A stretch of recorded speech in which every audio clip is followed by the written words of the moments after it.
We are here for the Entrepreneurial Ecosystem Strategy Launch and Night Market. We are at Wender Comer Company, and behind me I see Dan Schwartz. So we're going to be talking to him, and let's check this thing out. I'm speaking with Dan Schwartz. We're launching the Entrepreneurial Ecosystem Strategy, and that is a research paper basically that we've been doing over 2021 to understand what are some of the issues that our entrepreneurs are facing, and then how we can make a stronger ecosystem and support more entrepreneurs. I'm author Gwen Elise Clayton, and I am an entrepreneur. As an independently published author, I publish all of my books under the imprint Rivervine Publishing. It is a DBA of Rivervine LLC.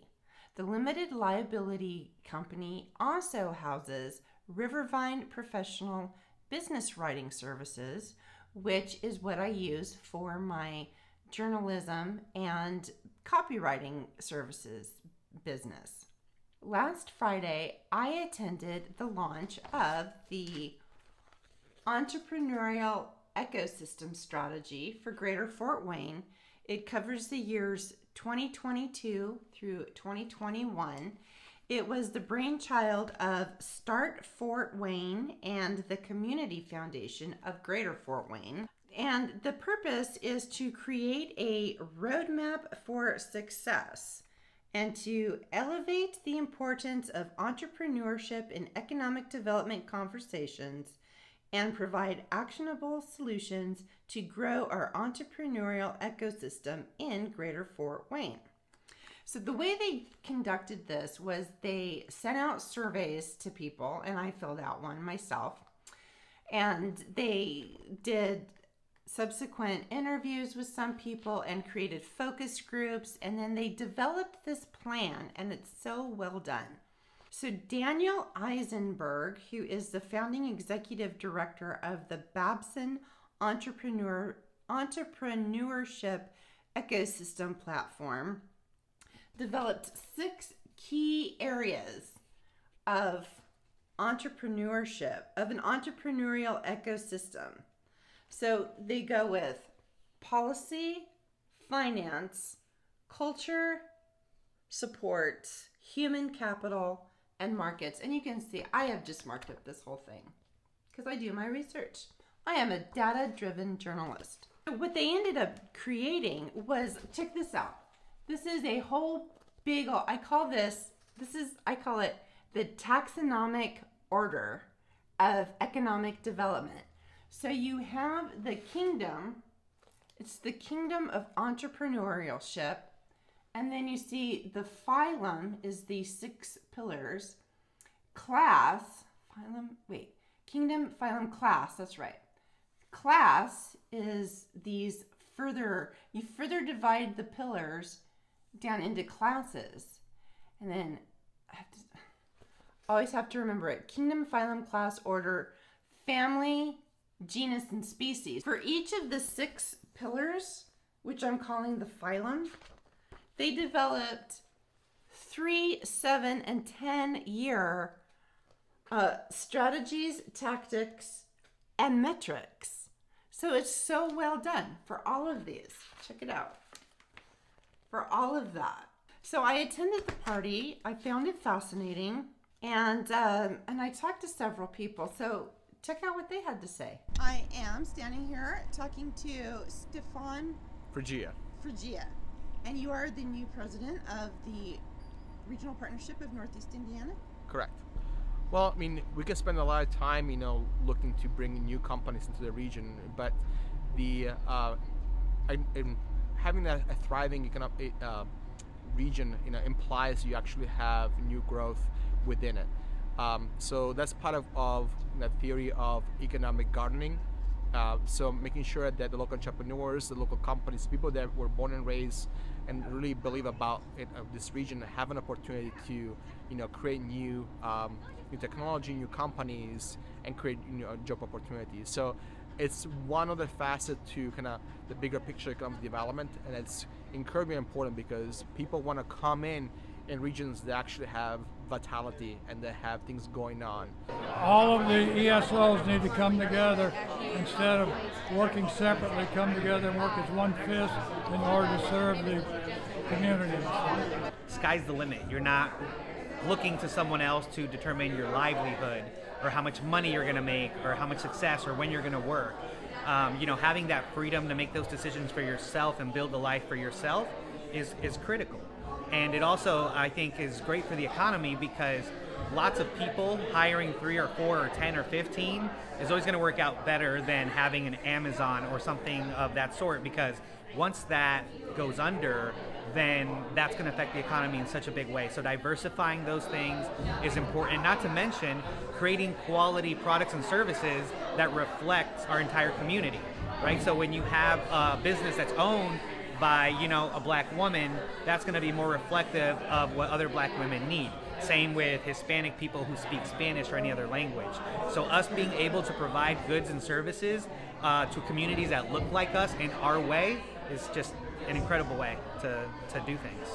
My name is Angie Hayden, and my company is Angie B Originals. What is Angie B Originals? It's a fashion design company. I'm just launching, and I'm starting off by featuring some imported handcrafted textiles from Mali, West Africa. I've always been a lover of fashion design since childhood, and had some opportunities during my life to work in the design industry, but never doing my own company and my own label. So now's my chance to do things on my terms.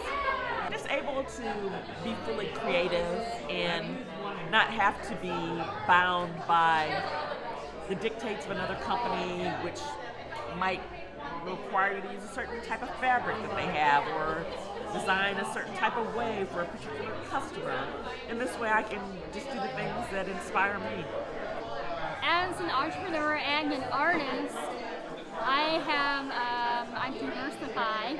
So I'm not just an artist, but I have a lot of different things. Like I also have rental properties, and I have Cat People Press, and I do just art things.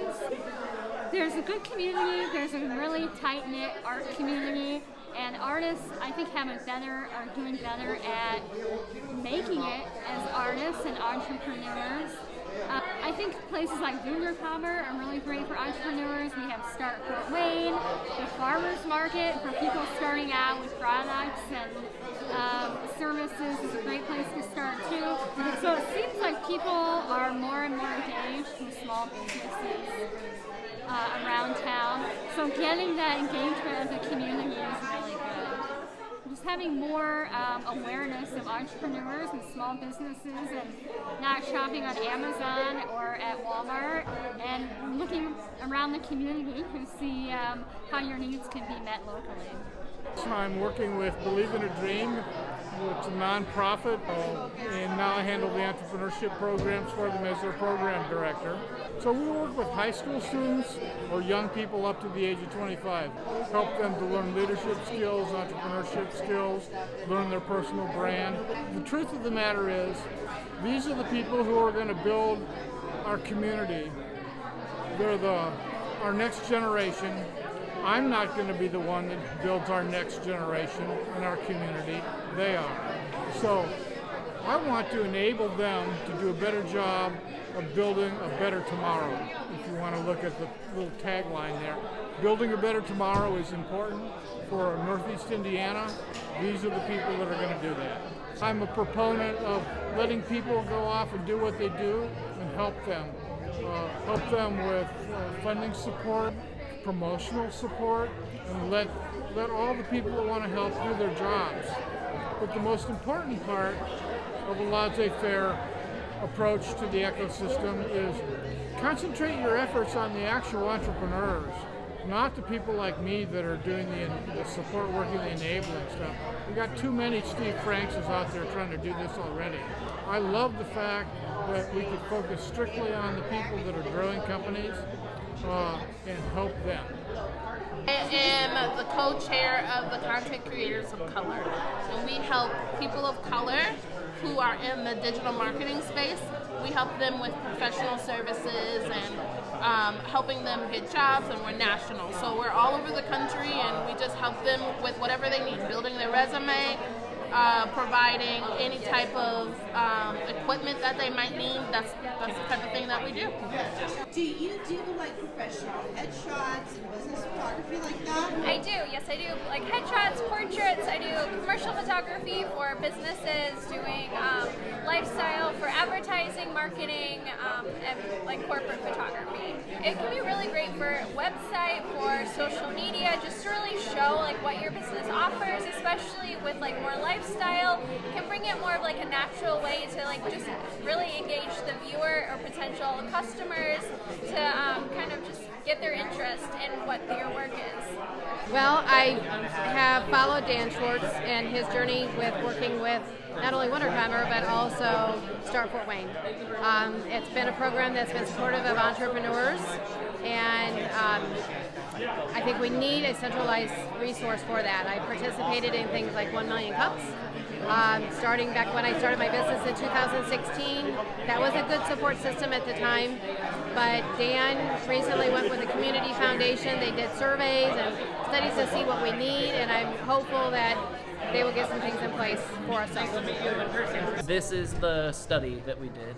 And so, so GFW, the City of Fort Wayne, Regional Partnership, all of those entities we kind of interacted with so that we made sure that this fits into their plans. So this, the actual data of this project, but also just sort of contextually, this project fits into the 5-year Economic Development Action Plan for City, County, GFW, I think there's one other entity, and then this will be adopted into the All-in Allen County Comprehensive Plan, which is the 20-year Community Development Plan. And then this kind of birthed then our READY application, which is part of the READY grant plan that is right now at the state. So we tried to just tie as many pieces together and kind of, well, the way that I described it is get a foot in the door for entrepreneurship to exist in a lot of different conversations. So what is an entrepreneurial ecosystem? So basically it's all of the different people, organizations, and programs within a community that are supportive of entrepreneurship. And why is that important to a community? I mean, it kind of is the birthing of a community, so it's the thing that draws people, it's the thing that employs people, and then ultimately it's the key way to develop wealth. So a lot of times when you're talking about attracting a company and attracting jobs, you're definitely attracting income, but you're not necessarily attracting the wealth production component, which is typically the ownership of the equity of the business. And so that's really the difference between kind of entrepreneurship as an economic development strategy versus kind of more traditional economic development, which is more capital investment and jobs. In conclusion, I want to tell you why this is all so important. And I'm going to read from the little strategy handbook that they have. Developing a culture of exploration, curiosity, and risk is vital for our current and future entrepreneurs to thrive, become rooted here, and reinvest in our community. It is equally important to make sure that our ecosystem is an open space for all forms of entrepreneurs, both the demographics of the individuals as well as the categories of the businesses being created.